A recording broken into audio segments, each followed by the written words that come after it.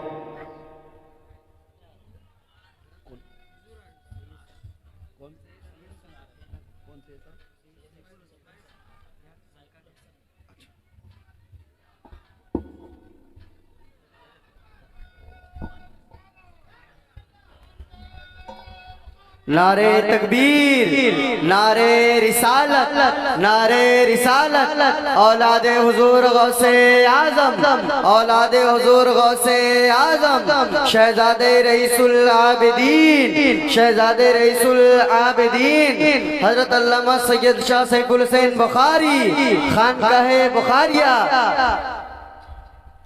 نعرے تکبیر، نعرے رسالت، نعرے رسالت، مسلک اعلی حضرت، فیضان اعلی حضرت، فیضان اعلی حضرت، خانقاہ بخاریہ، خانقاہ بخاریہ، سلسلہ بخاریہ، سلسلہ بخاریہ، بخاری دولہا، بخاری دولہا، بخاری دولہا، اولاد رسول عابدین، اولاد غوث اعظم، اولاد غوث اعظم، نعرہ تکبیر، نعرہ رسالت، نعرہ رسالت۔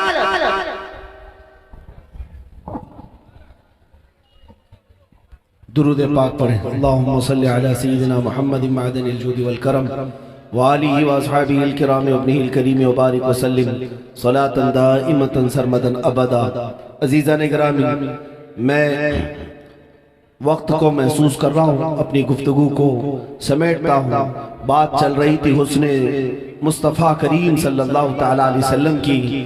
ظاہر سی بات ہے، دیکھیں میرے مصطفیٰ کریم صلی اللہ تعالیٰ علیہ وسلم کی جمال کی بات کی جا رہی تھی۔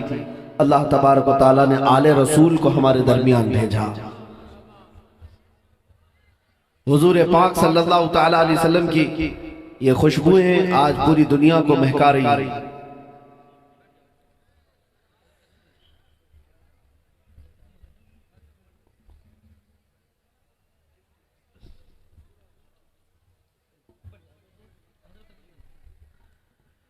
میرے عزیزو، حضور پاک صلی اللہ تعالیٰ علیہ وسلم کی عزت کا دفاع کرنا یہ صرف مسلمانوں کی شان ہی نہیں ہے، یہ سنت الہی ہے، اللہ رب العزت کی سنت ہے۔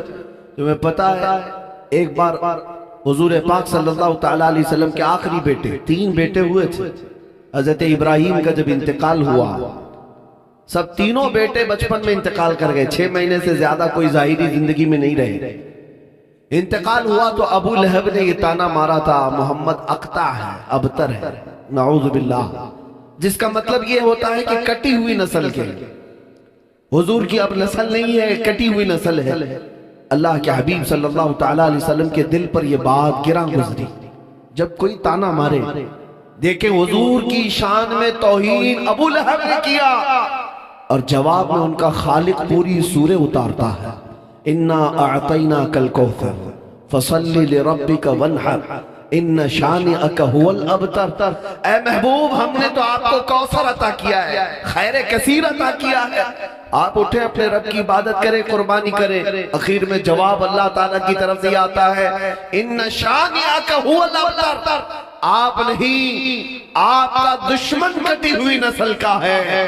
ان شانیہ کا ہوا الابتر کا مطلب ہوا اے محبوب آپ کا دشمن کٹی ہوئی نسل کا ہے۔ اے دنیا والوں، آج میں پوچھنا چاہتا ہوں، ڈھونڈ کر کے نکالو ابو لہب کی اولاد کہاں ہے، ابو لہب کی ذریت کہاں ہے، جس نے میرے نبی کو تانا مارا تھا کہ ان کی نسل ختم ہو گئی۔ ابو لہب کی اولاد رہتی کہاں ہے؟ چپا چپا چھان کر کے بھی تم بتا نہیں سکو گے کہ ابو لہب کے خاندان کا کوئی باقی رہا، لیکن قسم رب ذوالجلال کی، مولا نے اپنے نبی کی شان کو ایسا بلند کیا، دنیا کے جس خطے میں بھی جاؤ کوئی نہ کوئی آل رسول تمہیں ضرور نظر آئے گا۔ حضور کی نسل کو آج تک اللہ نے منقطع نہیں کیا، اوروں کے شجرے ختم ہو گئے، مصطفیٰ کی آل کا شجرہ آج بھی باقی رہا، بلکہ صبح قیامت تک، یہاں تک کہ قیامت کے دن کے بارے میں بھی میرے آقا کا فرمان ہے، اس دن سارے لوگوں کے نسب ختم ہو جائیں گے، لیکن مصطفیٰ کریم کی اولاد کا نسب اس دن بھی باقی رہے گا۔ ہاں میرے عزیزو، دفاع کرنا میرے آقا صلی اللہ علیہ وسلم کی عزت اور ناموس کا، یہ اللہ تعالیٰ کی شان ہے۔ آج اگر اللہ تعالیٰ نے تمہیں موقع دیا ہے تو اٹھو اور اپنے بازوں سے، اپنی طاقت سے، اپنی زبان سے، اپنے علم سے، اپنے جوہر سے میرے نبی پر آنے والی ہر انگلی کو توڑ ڈالو، اور ان کے اوپر اچھالے جانے والے کیچڑ کا جواب تم جس انداز سے دے سکتے ہو تو، اس لیے کہ پھر دنیا اگر اس پاداش میں تمہیں مار بھی ڈالے، قتل بھی کر دے، کوئی فکر کی بات نہیں۔ مصطفیٰ کریم کے نام پر دنیا سے کٹ جانے والا، مر جانے والا کبھی مرتا نہیں ہے، بلکہ دنیا پھر پکار کر کہتی ہے حسین آج بھی زندہ ہے۔ یزید پانی پی پی کر کے مر گیا، حسین کئی ٹکڑوں میں کٹ کر کے بھی زندہ ہے۔ اس کی وجہ یہ ہے کہ مصطفیٰ کے نام کی حفاظت کے لیے جو بھی اترا، مولا تعالیٰ اس کا جھنڈا ہمیشہ سلامت رکھتا ہے۔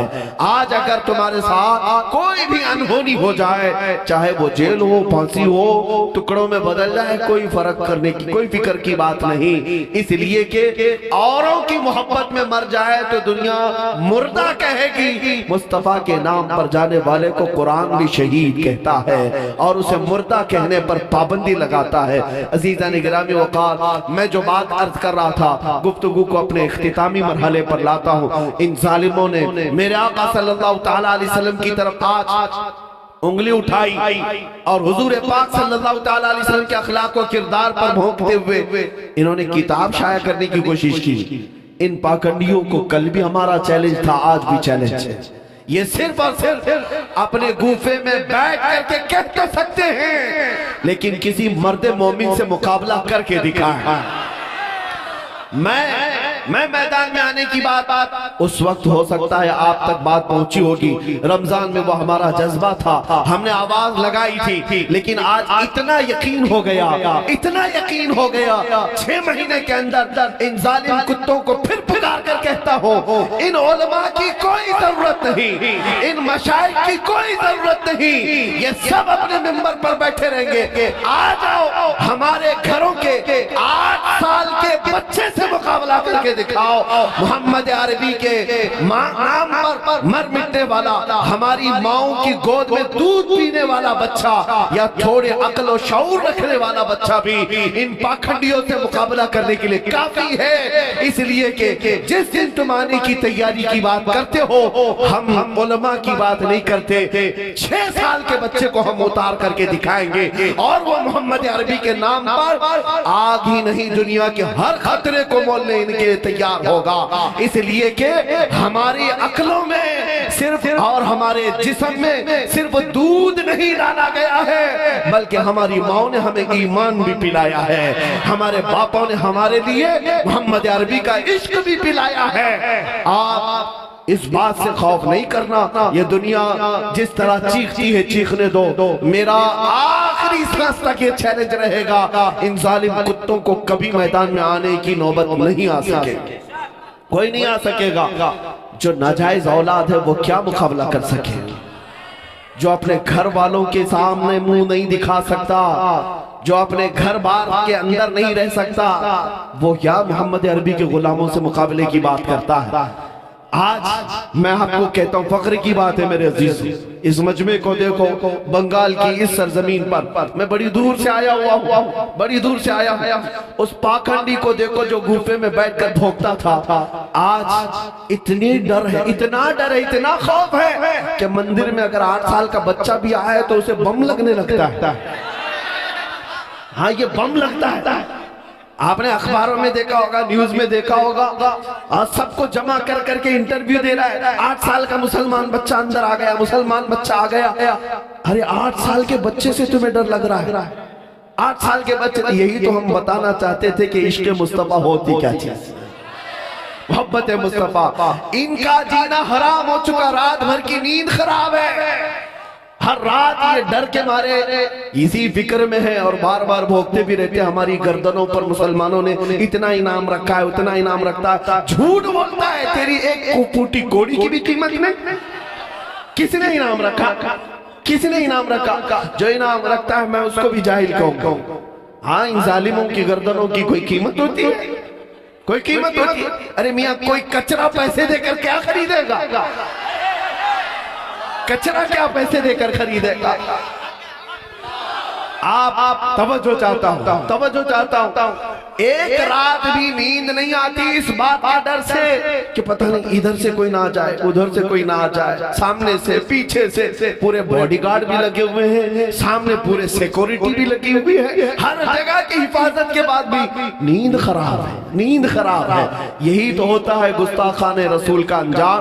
دنیا میں تمہارا چین و سکون غارت ہے، لیکن آؤ میں اپنے فخر کے لیے نہیں، تحدیث نعمت کے لیے کہتا ہوں، محمد عربی کا ایک ادنا غلام ہے، تنہا چلتا ہوں، لیکن جس جگہ جائے تو ڈر کے مارے دیوار سے باہر نہیں آ سکتا، لیکن میرے لیے مجمع میں قدم رکھنے کی جگہ نہیں ہوتی۔ اللہ تبارک و تعالیٰ نے لاکھوں دلوں کو ہماری طرف مائل کیا ہے، لاکھوں دلوں کو، اور میرا یہ وجدان کہتا ہے، میرا یہ یقین کہتا ہے، مقابلہ بہت دور کی بات، میں اس ظالم وسیم کتے کو بھی کہتا ہوں، آجا تو ایک اعلان کر دے، تو ایک اعلان کر دے۔ اور اعلان کیا کرے گا؟ وہ تو اپنے غیروں کے کتوں کے بیچ میں بیٹھ کر کہتا ہے میری چیتا کو آگ لگا دی جائے۔ یہی تو ہوگا، یہی تو کہہ سکو گے۔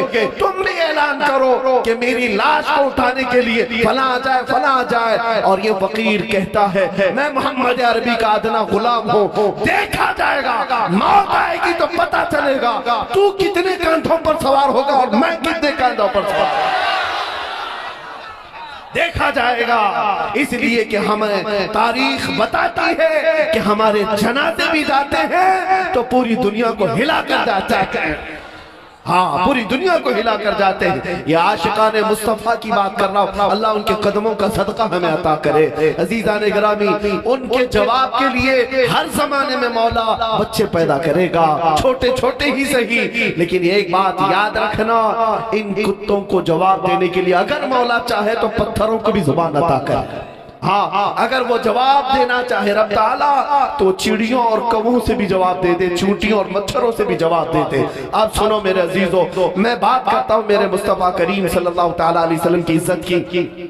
تم سب نے یہ آج طے کرنا ہے، دنیا بھوکتی ہے تو بھوکنے دے، لیکن میرا یہ یقین ہے رہے گا یوں ہی ان کا چرچا رہے گا، رہے گا یوں ہی ان کا چرچا رہے گا۔ بڑے خاک ہو جائیں جل جانے والے، یا رسول اللہ تو گھٹائے سے کسی کے نہ گھٹا ہے نہ گھٹے گا، جب بڑھائے تجھے اللہ تعالیٰ تیرا، مٹ گئے مٹتے ہیں مٹ جائیں گے آدھا تیرے، نہ مٹا ہے نہ مٹے گا کبھی چرچا تیرا۔ اور ان ظالموں کو بتا دو تم جتنا دبانے کی کوشش کرو گے ہم پھر فخر سے کہیں گے خاک ہو جائیں عدو جل کر، مگر ہم تو رضا دم میں جب تک دم ہے ذکر ان کا سناتے جائیں گے۔ تم کو اگر چڑ ہے میرے نبی کے نام سے تو آج یاد رکھو ہمارے گھر کا ہر بچہ پیدا ہوگا محمد ہی نام رکھا جائے، محمد ہی ہوگا، اس لیے کہ ہمارا یہ طور طریقہ رہا ہے، ہم نے اپنے بچوں کے نام اگرچہ پکارنے کے لیے کچھ بھی رکھے ہوں لیکن ساتھ میں محمد ضرور رکھتے ہیں، اس لیے کہ آج بھی ہمارے گھروں سے نسبت رسول غائب نہیں ہوئی ہے۔ تم کتاب محمد نام سے لکھ کر کے دنیا کو بتانا چاہتے ہو کہ ان کے اخلاق پر عیب تھا، نعوذ باللہ من ذالک۔ آؤ میں محمد عربی کے خالق کی بات بتاؤں جس نے انہیں پیدا کیا ہے، وہ خلاق کائنات خود کتاب مقدس میں اپنے نبی کو کیا کیا الفاظ سے پکارا ہے، ان ظالموں کو پتہ نہیں ہے۔ وہ اللہ ہے جس نے اپنے نبی کو پکار کر کے کہا ہے اے رسول تم محمد بھی ہو، احمد بھی ہو، حامد بھی ہو، محمود بھی ہو، تم ہی قاسم ہو، عاقب ہو، فاتح ہو، حاشر ہو، خاتم ہو، سراج ہو، رشید ہو، منیر ہو، نذیر ہو، بشیر ہو۔ اے محمد تم ہی طٰہٰ ہو، یاسین ہو، مزمل ہو، مدثر ہو، ناصر ہو، منصور ہو، قائم ہو، عادل ہو، شہید ہو۔ اے محمد تم ہی مصطفیٰ ہو، مجتبیٰ ہو، مرتضیٰ ہو، مرتجا ہو، مختار ہو، مومن ہو۔ اے محمد تم ہی ابتہی ہو، تم ہی مدنی ہو، عربی ہو، قرشی ہو، حجازی ہو، ترازی ہو، مدری ہو، امی ہو۔ اے محمد تم ہی یتیم ہو، غنی ہو، جواد ہو، بر ہو، رؤوف ہو، رحیم ہو۔ تم عالم بھی ہو، تم عالم بھی ہو، طاہر بھی ہو، مطہر بھی ہو۔ اے محمد تم ہی سید بھی ہو، منقی بھی ہو، امام بھی ہو، شافی بھی ہو، بار بھی ہو، متوسط بھی ہو۔ اے محمد تم ہی اول بھی ہو، آخر بھی ہو، حجت بھی ہو، نور بھی ہو، برہان بھی ہو، محلل بھی ہو، محرم بھی ہو، رحمت بھی ہو، مذکر بھی ہو، مطیع بھی ہو۔ اے محمد تم ہی مکی بھی ہو، مدنی بھی ہو، قریب بھی ہو، شکور بھی ہو، منیب بھی ہو۔ اے محمد تم ہی تحسین بھی ہو، حامیم بھی ہو، یاسین بھی ہو، طٰہٰ بھی ہو، مدثر بھی ہو، مزمل بھی ہو۔ میرے عزیزوں یہ الفاظ جو میں نے بیان کیا یہ کسی مولوی کے نہیں، اس محمد عربی کو پیدا کرنے والے خالق کے ہیں جس نے اپنے نبی کی شان میں اتنے الفاظ کے ساتھ انہیں پکارا ہے۔ ان ظالم کتوں کو کیا خبر ہے میرے مصطفیٰ کی شان کیا ہے۔ وَرَفَعْنَا لَكَ ذِكْرَكَ کہہ کر رب تعالیٰ نے ان کے چرچے کو اتنا بلند کیا، اتنا بلند کیا، اب قیامت تک ان کی شان میں تھوکنے والا اپنے منہ پر تھوکتا ہے، اپنے چہرے کو جلا کر خاکستر کرتا ہے۔ میں اپنی گفتگو کو اس بات پر سمیٹتا ہوں، دنیا اگر عیب نکالنے کی کوشش کرتی ہے تو میرے آقا آپ کی شان بیان کرنے والے تاروں سے زیادہ تعداد میں ہے۔ میرے مصطفیٰ کی مدح سرائی کرنے والے عرب بھی ہیں، عجم بھی ہیں، فارسی بھی ہیں، پنجابی بھی ہیں، اردو بھی ہیں، ہر قسم کے لوگ میرے مصطفیٰ کی شان بیان کرتے ہیں۔ قصیدے میں حسان بن ثابت نے کہا وَأَحْسَنُ مِنْكَ لَمْ تَرَ قَطُّ عَيْنِي وَأَجْمَلُ مِنْكَ لَمْ تَلِدِ النِّسَاءُ۔ اس وسیم رافضی سے کہتا ہوں آؤ میں تجھے تعریف کرنے والوں کی بتاتا ہوں کس کس نے کیا کیا تعریف کی۔ آؤ اسکندریہ کی سرزمین سے بوسیری پکار کر کہتے ہیں هو الحبیب الذی ترجا شفاعته لكل هول من الاحوال مقتحم محمد سید الکونین والثقلین والفریقین من عرب ومن عجم۔ یہ امام شرف الدین بوسیری نے میرے مصطفیٰ کی شان بیان کی تھی۔ سعدی شیرازی کہتے ہیں بلغ العلا بکمالہ کشف الدجا بجمالہ حسنت جمیع خصالہ صلو علیہ وآلہ۔ حافظ شیرازی کہتے ہیں یا صاحب الجمال و یا سید البشر من وجہک المنیر لقد نور القمر لا يمکن الثناء کما کان حقہ۔ بعد از خدا بزرگ توئی قصہ مختصر۔ اور علامہ عبد الرحمن جامی فارسی کا مشہور عاشق رسول ہے، کہتا ہے تنم پر سودا جاں پارا سے ہجراں یا رسول اللہ، دلم پشمردہ آوارا سے عصیاں یا رسول اللہ، چو بازوی شفاعت را کشائی برگنہگارا مکن محروم جامیرا درآن یا رسول اللہ۔ یہ فارسی عاشقوں نے پکارا تھا۔ میرے عزیزو اتنا ہی نہیں، دنیا کی ہر زبان پر میرے آقا کی تعریف کرنے والے قصیدہ خان محسوس کرو گے، پہچانو گے، اور ان کی تعریف کرنے والے اپنے بھی ہیں، غیر بھی ہیں۔ گرو نانک کہتا ہے محمد ناہد بھکتی نہ ہے۔ محمد اگر نہیں ہے تو کوئی عبادت ہی نہیں ہے، دنیا میں کوئی عبادت ہی نہیں ہے۔ پنجاب کی سرزمین پر آؤ، وہاں سے پکار کر کے ایک عاشق رسول، فنا پہ رسول مہر علی شاہ کہتے ہیں، مکھ چند بدر شاشانی ہے، متھے چمکے لٹھ نورانی ہے، کالی زلف تے اکھ مستانی ہے، مخمور اکھیں ہن مد بھریا، اس صورت نو میں جان اکھاں کی جان جہاں اکھاں، سچ سچ اکھاں رب دی شان اکھاں، اس شانہ تو شانہ سب نبیاں، سبحان اللہ ما اجملکا ما احسنکا ما اکملکا، کتھے مہر علی کتھے تیری ثنا، گستاخ آنکھیں کتھی جا اڑیاں۔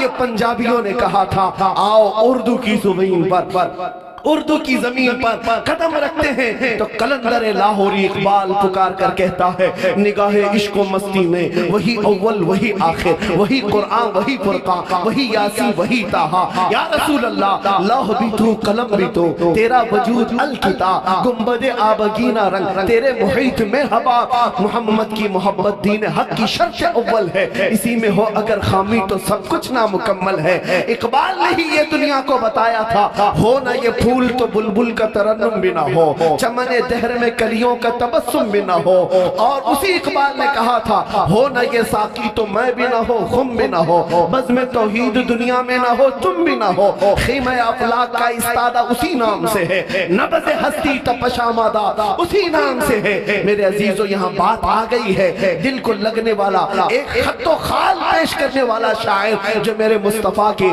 پورے اخلاق، کردار، حسن و جمال کو اپنے الفاظ میں سمیٹ کر کے امت کے سامنے کیسے رکھا ہے۔ ان رافضی کتوں کو نہ دیکھو، عاشقوں کی زبان کو دیکھو۔ ایک عاشق کہتا ہے مصطفیٰ کی شان میں، چہرہ ہے کہ انوار دو عالم کا صحیفہ، چہرہ ہے کہ انوار دو عالم کا صحیفہ، آنکھیں ہیں کہ بحرین تقدس کی لگی ہے، ماتھا ہے کہ وحدت کی تجلی کا ورق ہے، عارض ہے کہ والفجر کی آیات کے امی ہیں، گیسو ہے کہ واللیل کے بکھرے ہوئے سائے، لب ہے کہ صورت، لب ہے کہ ابرو ہے کہ قوسین شب قدر کھلے ہیں، گردن ہے کہ برفرق زمین اوج سریا، لب صورت یاقوت شعاؤں میں دھلے ہیں، قد ہے کہ نبوت کے خد و خال کا معیار، بازو ہے کہ توحید کی عظمت کے علم ہے، سینہ ہے کہ رمز دل ہستی کا خزینہ، پلکیں ہیں کہ الفاظ رخ لوح و قلم ہے، باتیں ہیں کہ طوبہ کی چٹکتی ہوئی کلیاں، باتیں ہیں کہ طوبہ کی چٹکتی ہوئی کلیاں، لہجہ ہے کہ یزداں کی زبان بول رہی ہے، اور خطبے ہیں کہ ساون کے امڑتے ہوئے دریا، قرات ہے کہ اسرار جہاں کھول رہی ہے، یہ دانت یہ شیراز شبنم کے تراشے، یاقوت کی وادی میں دمکتے ہوئے ہیرے، یہ موج تبسم ہے کہ رنگوں کی دھنک ہے، یہ موج تبسم ہے کہ رنگوں کی دھنک ہے، یہ عکس متانت ہے کہ ٹھہرا ہوا موسم ہے۔ میرے آقا کے خط و خال کو ان سارے لوگوں نے پیش کیا۔ اخیر میں میرے عزیزوں، بریلی کا امام عشق و محبت، تاجدار حسن و فصاحت، اس طرح بارگاہ مصطفیٰ میں کہتا ہے، دنیا جو جو کہے اسے کہہ لینے دو، لیکن ہم تو پکار کر کہیں گے، سرور کہوں کہ مالک و مولا کہوں تجھے، باغ خلیل کا گل زیبا کہوں تجھے، اللہ رے تیرے جسم منور کی تابشیں، اے جانے جاں میں جانے تجلا کہوں تجھے، تیرے تو وصف عیب تناہی سے ہیں بری، حیرہ ہوں میرے شاہ میں کیا کیا کہوں تجھے، لیکن رضا نے ختم سخن اس پہ کر دیا، خالق کا بندہ خلق کا آقا کہوں تجھے، وصف ان کا رخ پاک اعلی حضرت فاضل بریلوی امام عشق و محبت کہتے ہیں، رخ دن ہے یا مہر سما، یہ بھی نہیں وہ بھی نہیں، شب زلف یا مشک خطا، یہ بھی نہیں وہ بھی نہیں، بلبل نے گل ان کو کہا، قمری نے سروے جاں پزا، حیرت نے جھجلا کر کہا، یہ بھی نہیں وہ بھی نہیں، حسان بن ثابت نے کہا تھا، یا رسول اللہ آپ سے زیادہ حسین میری آنکھوں نے دیکھا نہیں، اور ہندوستان کا حسان بریلی سے کہتا ہے، وہ کمال حسن حضور ہے کہ گمان نقص جہاں نہیں، یہی پھول خار سے دور ہے، یہی شمع ہے کہ دھواں نہیں، یا رسول اللہ اللہ تیرے آگے یوں ہیں دبے لچے فصحا عرب کے بڑے بڑے کوئی جانے منہ میں زبان نہیں بلکہ جسم میں جان نہیں کروں تیرے نام پہ جان فدا نہ بس ایک جان دو جہاں فدا دو جہاں سے بھی نہیں جی بھرا کروں کیا کروڑوں جہاں نہیں اے مسلمانوں اس بات پر میں اپنی گفتگو کو ختم کرتا ہوں دنیا میرے مصطفیٰ کے بارے میں کیا کہتی ہے اس سے مجھے سروکار نہیں ایک عاشق یہ کہتا ہے سارے اونچوں سے اونچا سمجھئے جسے ہے اس اونچے سے اونچا ہمارا نبی سارے اچھوں سے اچھا سمجھئے جسے ہے اس اچھے سے اچھا ہمارا نبی ملک کونین میں انبیاء تاجداروں کا آقا تم کیا سمجھ پاؤ گے ظالموں جس کے تلووں کا دھون ہے آب حیات ہے وہ جانے مسیحا ہمارا میدان میں حسین اعظم کو جو چیز لے کر کے آئی تھی وہ کون سی چیز تھی حضور کی عزت اور حضور کے دین کی حفاظت میرے عزیزو یہ پچھلی جو آیت گزری ہے اس میں اللہ نے فرمایا من یطع الرسول فقد اطاع اللہ تم یہ مت سمجھ لینا کہ نبی کی طرف جاؤ گے تو صرف یہ نبی کی عزت ہے یہ صرف نبی کے احکام کو ماننا ہے بلکہ اللہ نے فرمایا تم نے اگر رسول کی اطاعت کی تو گویا کہ اللہ ہی کی اطاعت کی اس میں ایک مسئلہ بھی میں نے شاید بتایا ایک صحابی نماز پڑھ رہے تھے حضور صلی اللہ علیہ وسلم نے انہیں بلایا آواز دی وہ نماز کنٹینیو کرتے رہے اللہ کے نبی صلی اللہ تعالیٰ علیہ وسلم نے انتظار کیا تھوڑی دیر کے بعد وہ سلام پھیر کر کے آئے حضور نے پوچھا میں نے بلایا تم نے سنا نہیں انہوں نے کہا یا رسول اللہ صلی اللہ علیہ وسلم نماز پڑھ رہا تھا توجہ چاہتا ہوں نماز کس کی ہوتی ہے اللہ کی ہے نا وہ صحابی کہتے میں نماز پڑھ رہا تھا حضور اکرم صلی اللہ علیہ وسلم نے فرمایا اے میرے صحابی کیا تم نے قرآن کی آیت نہیں سنی یا ایھا الذین آمنوا استجیبوا للہ وللرسول اذا دعاکم اے ایمان والو جب اللہ اور اس کے رسول تمہیں بلائیں اسی وقت حاضر ہو جاؤ انہوں نے کہا ہاں یا رسول اللہ سنا تو ہوں آیت ہے قرآن میں لیکن اے اللہ کے نبی نماز کی حالت میں جب میں اللہ کا سجدہ کر رہا ہوں جب آپ بلائیں تو بھی میں آ جاؤں اب سنو مسئلہ حضور فرماتے ہیں اے میرے صحابی کیوں نہیں اگر تم آ جائیں اب مسئلہ بتاؤ حضور نے اگر بلایا تمہاری 2 رکعت ہوئی عشاء کی 4 پڑھ رہے تھے 2 رکعت ہوئی تیسری کے لیے کھڑے ہوئے اللہ کے نبی صلی اللہ علیہ وسلم نے بلایا تم اسی وقت حاضر ہو جاؤ نبی کونین صلی اللہ علیہ وسلم نے تمہیں کسی کام کا حکم دیا کہ جاؤ فلاں بازار میں کچھ کام کر کے آؤ خرید و فروخت کیا لوگوں سے بات چیت کیا سودا لے کر کے آئے گھر پہنچائے واپس آئے گھنٹہ گزر گیا 2 گھنٹے 3 گھنٹے گزر گئے کام کاج کر کے واپس آئے تو اب حکم کیا ہے اس شخص کے لیے فرمایا گیا جہاں سے وہ نماز چھوڑا تھا وہیں سے کمپلیٹ کرے پھر سے نہیں شروع کرنا ہے 2 رکعت پڑھ کے گیا تھا باقی آ کر کے تیسری رکعت میں وہیں سے کھڑا ہو اور وہیں سے کمپلیٹ کرے کیوں فرمایا گیا اس کی نماز نہیں ٹوٹی اس لیے کہ رسول کی اطاعت میں تھا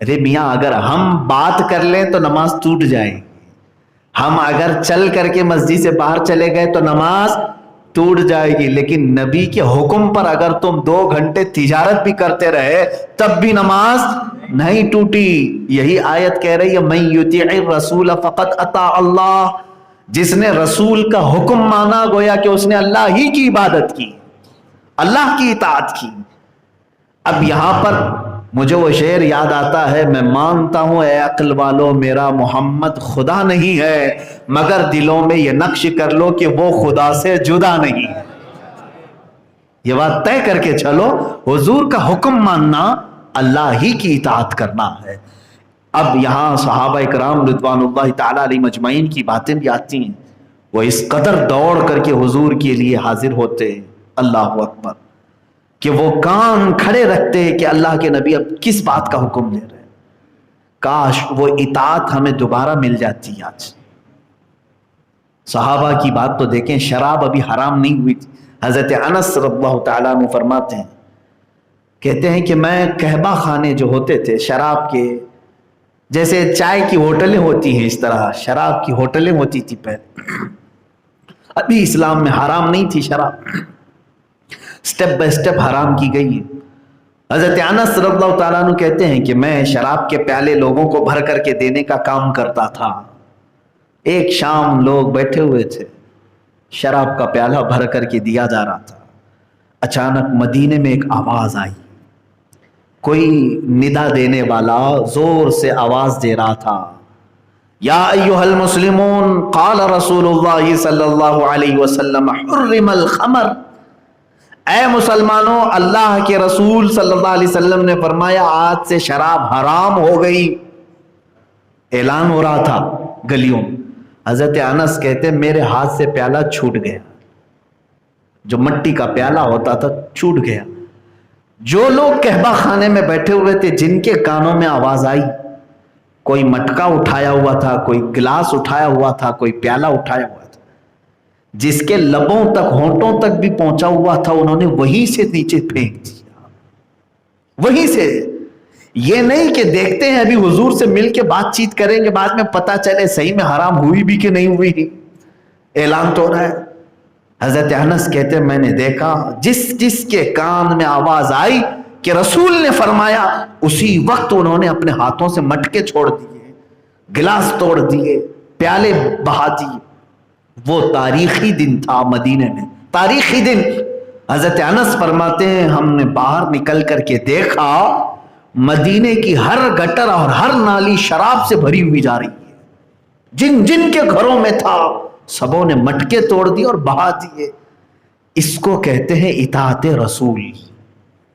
ایک فرمان تھا, ایک آواز تھی, ایک اعلان تھا رسول پاک کی طرف سے.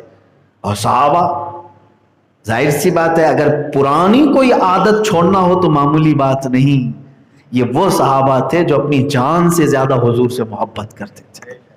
میرے عزیزوں, کیا ہم جو یہ نعرے لگاتے ہیں اللہ کے نبی صلی اللہ علیہ وسلم پر اپنی جان فدا کرنے کے لیے, وقت آئے گا تو کیا تم بھی حضور کے نام پر کچھ چیزیں چھوڑ سکو گے؟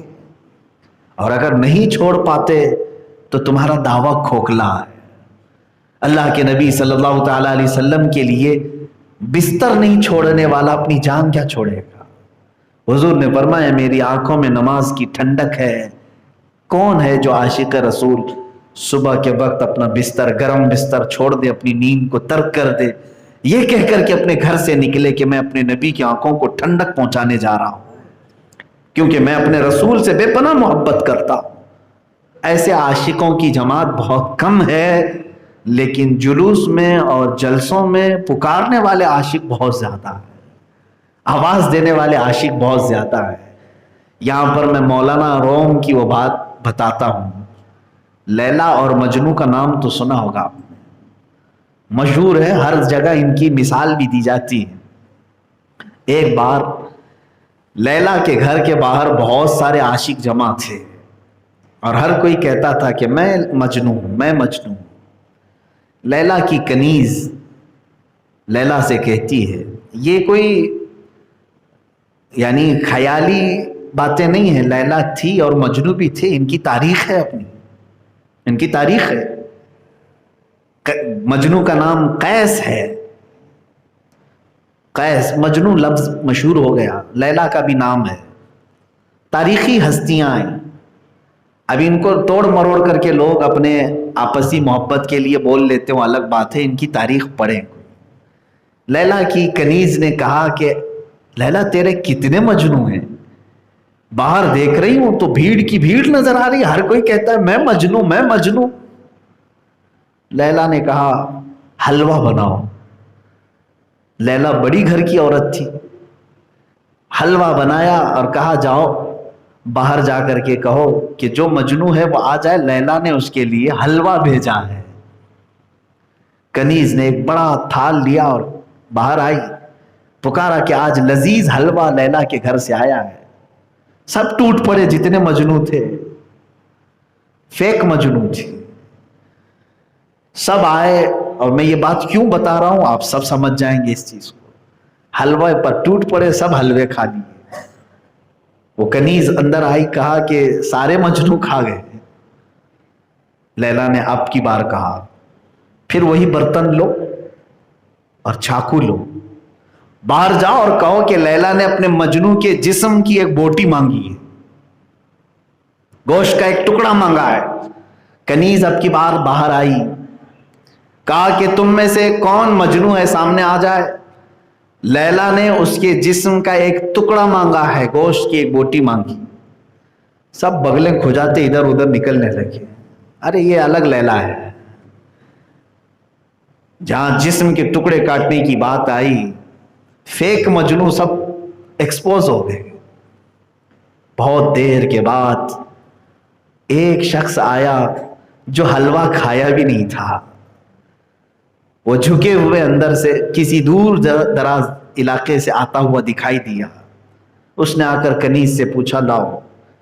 لیلا نے کہا ہے. کہاں؟ تو اس نے کاٹنا شروع کیا اور کہا کہ یہاں کا کاٹوں, یہاں کا کاٹوں, فلاں جگہ کا کاٹوں. اس کنیز نے کہا نہیں, بس ایک ٹکڑا مانگا ہے لیلا نے.